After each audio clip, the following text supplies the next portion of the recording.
Bienvenue dans cette nouvelle édition du QG News. Au sommaire, la balance commerciale du Sénégal a enregistré un déficit record en janvier 2018, le résultat d'un déséquilibre dans les relations entre les partenaires à l'export et ceux à l'import.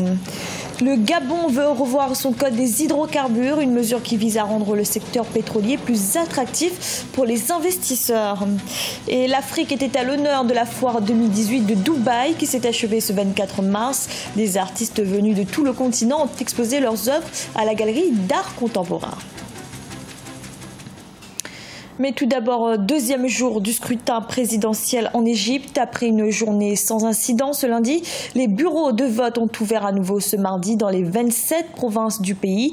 Le président sortant Abdel Fattah el-Sisi brigue un nouveau mandat. Il est opposé à Moussa Mostafa Moussa, président du Parti libéral. Les résultats seront annoncés le 2 avril. Au Sénégal, le déficit de la balance commerciale s'est creusé en janvier 2018, une situation jugée inquiétante.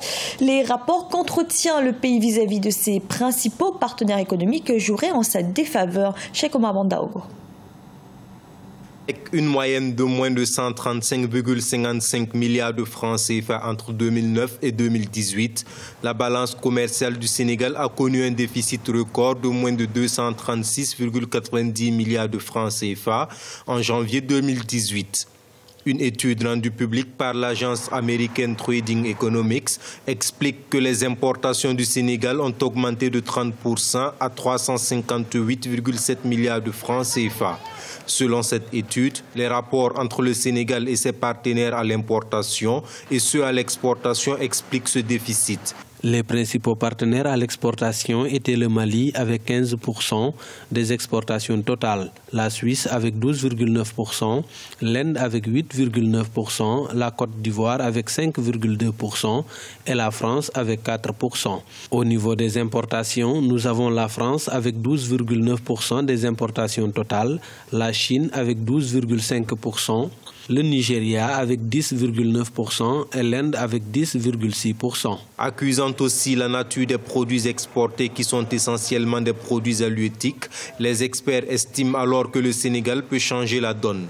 Déjà, ils préconisent de travailler à aboutir à une substitution des spéculations pour des produits tels que le riz, l'oignon ou encore la pomme de terre. L'Afrique est un marché pertinent. Alors je pense que la prospection que nous faisons au niveau de l'Afrique n'est pas encore suffisante.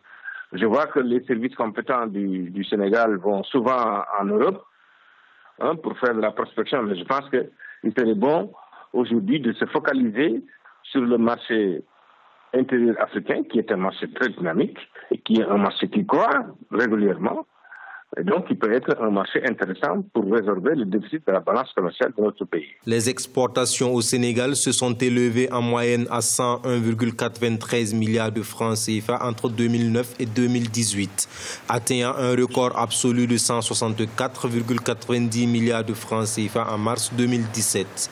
Elles ont diminué de 3,7% en 2018 par rapport à 2017, se chiffrant à 121,8 milliards de francs CFA.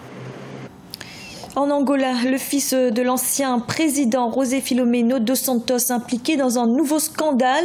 Il est inculpé de fraude pour avoir donné, au moment où il dirigeait le fonds souverain du pays, un virement jugé suspect de 500 millions de dollars. Son passeport a été confisqué. Il est désormais interdit de sortie du territoire.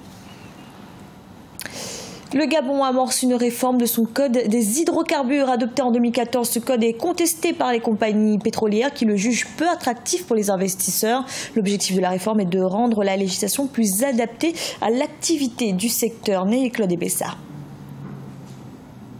Au moment où la crise pétrolière secoue les pays producteurs de pétrole, le Gabon s'emploie à réviser son code des hydrocarbures. Un atelier est en préparation à cet effet par le ministère du Pétrole et des Hydrocarbures à Libreville. Les travaux de cette rencontre sont destinés à jeter les bases d'un cadre des affaires plus attractif, adapté au contexte international actuel, tout en sécurisant les investissements dans le secteur. Ce nouveau cadre devrait épouser la conjoncture actuelle du secteur qui, du reste, n'est pas statique mais dynamique et en perpétuelle évolution. Un même dispositif fiscal ne pourrait être appliqué aussi bien pour un baril à $150 qu'à celui d'un baril à 50 voire $60, dont la conséquence serait de limiter les marges de manœuvre des investisseurs intéressés par l'exploration. La démarche vise également à éclairer au mieux les acteurs du secteur sur la mise en exergue des contraintes à l'origine des difficultés présentées par la loi actuelle. Concrètement, cette révision se fera sur 3 axes: l'état des lieux des paramètres à l'origine du caractère coercitif de la loi pétrolière actuelle, l'identification des paramètres d'appréciation et autres éléments du code émis par l'industrie et l'analyse de leur impact sur l'activité du secteur du point de vue de l'administration des hydrocarbures. Les sociétés pétrolières vont choisir les pays qui auront le plus d'avantages comparatifs. Les pays où l'investissement est plus rentable. Il y aura maintenant un ratio très important que les pays doivent gérer. Et c'est ce ratio-là qui va permettre aux pays d'optimiser les recettes pétrolières. Alors, ce qui fait que les pays qui maîtriseront le mieux ces ratios profiteront de façon optimale des avantages comparatifs dans le secteur d'attraction des investissements. Et je pense que c'est ça que le Gabon a compris. Et le Gabon pense qu'il est important de refaire la toilette de sa législation pétrolière. Le premier atout du Gabon, c'est que le Gabon est un pays traditionnellement pétrolier. Alors, ça veut dire qu'un cadre réglementaire va permettre aux nouveaux investisseurs de mettre de l'argent dessus et d'investir dans la recherche. Le gouvernement semble déterminé à attirer plus de compagnies pétrolières dans un marché où opèrent aujourd'hui des groupes comme Royal Dutch Shell, Total et Tullow Oil. La révision du DICODE, qui réunit un groupe d'experts juridiques, économiques et fiscaux, débutera avec l'organisation par le ministère du Pétrole et des Hydrocarbures d'un atelier dénommé « Activité de place sur la refonte du Code des hydrocarbures ». L'édition 2018 de la foire de Dubaï s'est achevée. Cette année, l'Afrique était à l'honneur. Des artistes venus de tout le continent ont exposé leurs œuvres à la galerie d'art contemporain. Des œuvres inspirées en partie du paysage dubaïote. Solange Bois. L'édition de cette année 2018 a pu mettre en avant des œuvres provenant de 78 galeries influentes de 42 pays. Des œuvres comprenant des photographies et des peintures, mais également des vidéos ainsi que des sculptures. L'Afrique a vraiment été mise en avant. Les galeries doivent vraiment en prendre conscience. Je pense que valoriser ainsi la culture africaine est essentiel pour nous tous. Beaucoup de gens pensent cela. Dans certains pays d'Afrique, je n'en suis pas totalement sûr, mais je pense que cela est en train de se produire ou devrait se produire. Peut-être que nous pouvons le faire en Éthiopie. Certains artistes sont également restés entre 4 et 8 semaines pour s'inspirer du paysage dubaïote. C'est le cas notamment de Victor Eikaminor, un peintre-sculpteur originaire du Nigeria.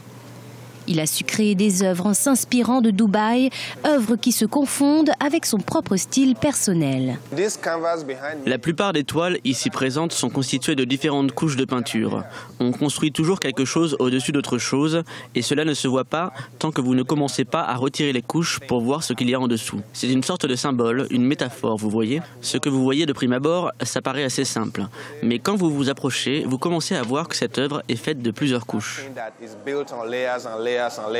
D'autres artistes tels que le peintre mozambicain Ernesto Chicani ou encore l'artiste pluridisciplinaire Modupeola Fadugba, originaire du Togo, étaient également présents afin de promouvoir leur travail à la foire de Dubaï, un marché sur lequel ces professionnels souhaitent désormais se concentrer.